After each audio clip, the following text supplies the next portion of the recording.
To any employer that is hiring right now, please hire me. Gender pay gap, bring it back.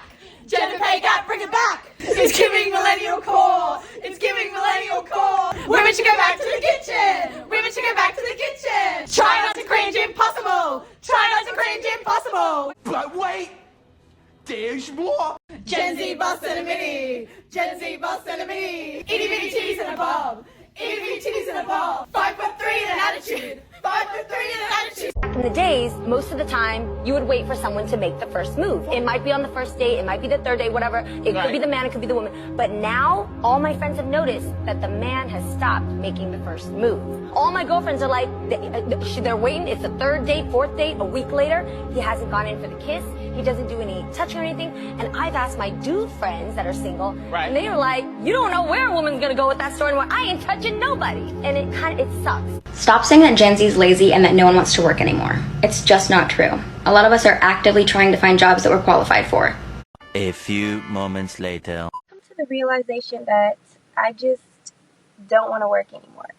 Like, it doesn't matter the job, the career path, the location. I'm one of those people where I don't care how broke I am. I will never want extra hours at a job. I will never cover for anyone. I really want to work as least as possible. Whenever bosses say, do you want extra hours, or like, do you want to work these days? Absolutely not. And I hate when they act like they're gifting it to me, like, would you like more hours? That is like throw up to me. Hey, does anyone want to hire me? I have no skills, no personality, authority issues. Oh, hell no!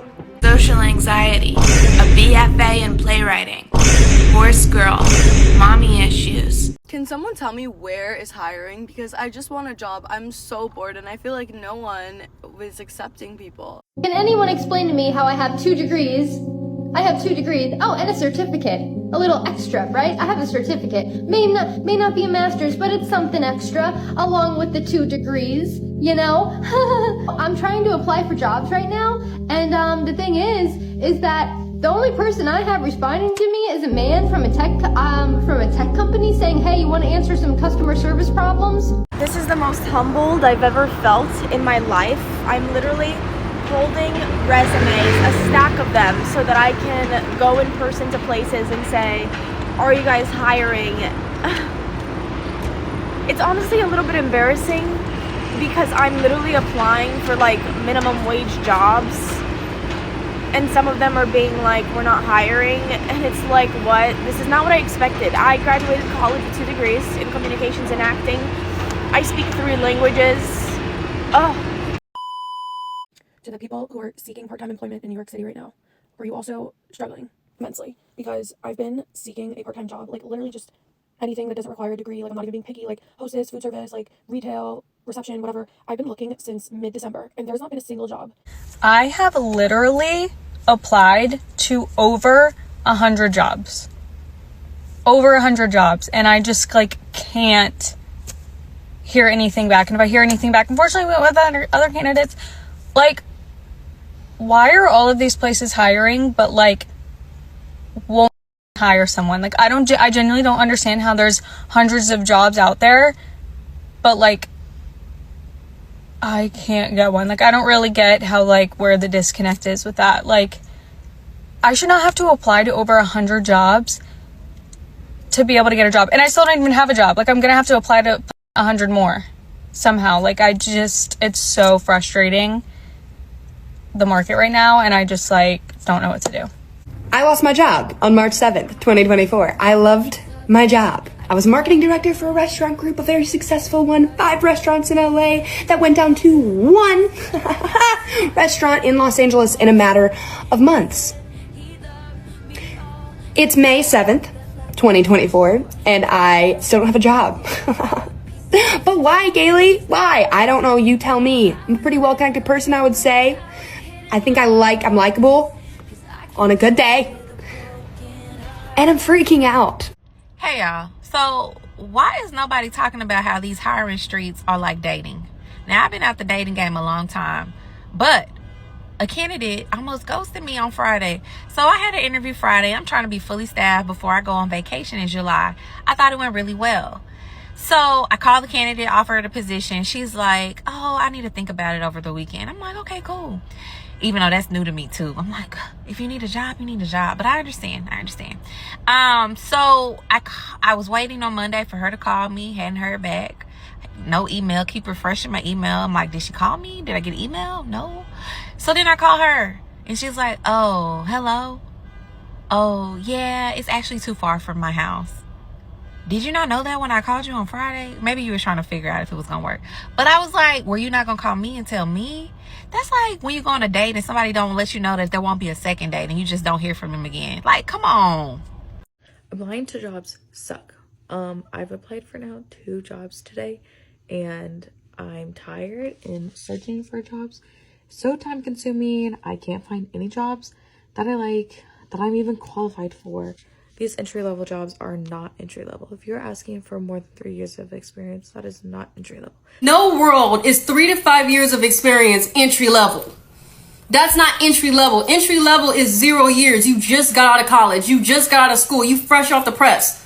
Entry-level, so you can learn. You entering into the job market. Somebody entering into the job market is not going to have 3 to 5 years of experience. When that became the benchmark, I don't know. But these companies like to play around. Oh, we finally figured it out. They just don't want us there because then we see how weird they are. It's not because they don't like me. It's not because they don't like women. Oh my God, I never thought about that before. They just don't want me out in the field because they don't want anybody to find out that they're touching each other inappropriately. Congratulations, you played yourself. Wow. Had a revelation. And don't even get me started on this whole job and internship stuff. I don't get it. I personally just feel like if God wanted me to get these jobs, these internships that I so much wanted, I would have gotten it. I just feel like maybe I wasn't put on this earth to work.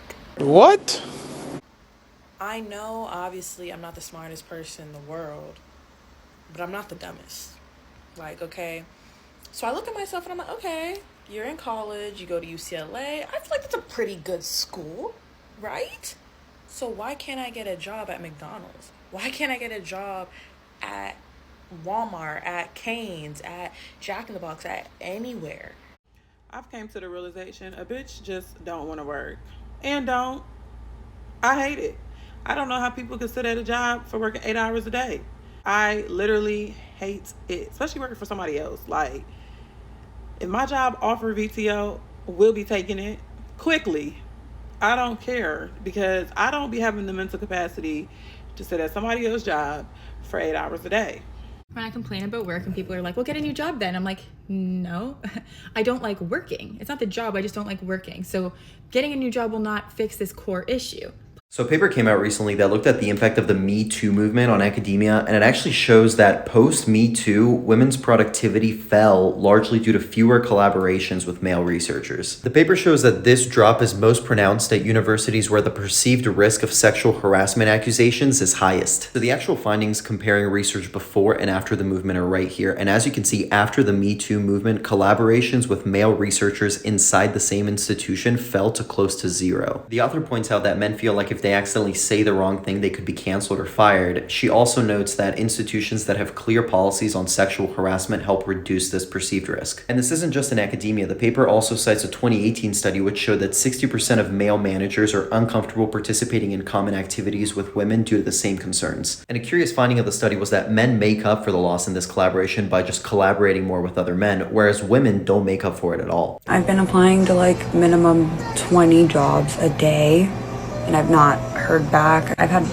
one callback. I've actually had one interview, which I've been surprised about. And granted, I feel like now is like when people will start replying because it was just the holidays, but like rent's being increased, groceries are going up, gas is up, like just give me a fucking job. That's the thing. I am someone who actually enjoys to work.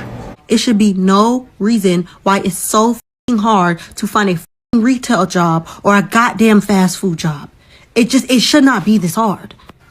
I worked at Amazon for 5 months. I got fired in December. I got bit by a dog. I returned my truck, took myself to the ER room, blah, blah, blah, blah, blah, sob story. They fired me for returning the truck basically and not finishing my route, okay? I've applied at 36 jobs. Since January 1st, I've applied at 36 jobs. Mind you, I don't have a car. All 36 of these jobs are within like a 5 to 10 mile radius of my house, okay? You mean to tell me nobody hiring? You mean to tell me I can't get in contact, y'all not picking up the phone? I can't get in contact with a hiring manager, ain't there manager on the shift? You mean to tell me even when I get a ride, get an Uber to go in person, y'all are not hiring?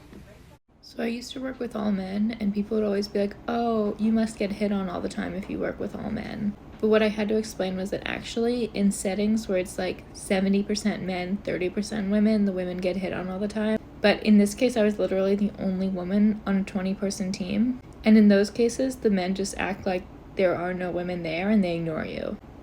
At least that's what I told myself. I don't care what nobody say, but 9-to-5s are only meant for teenagers and people that's living on campus going to college.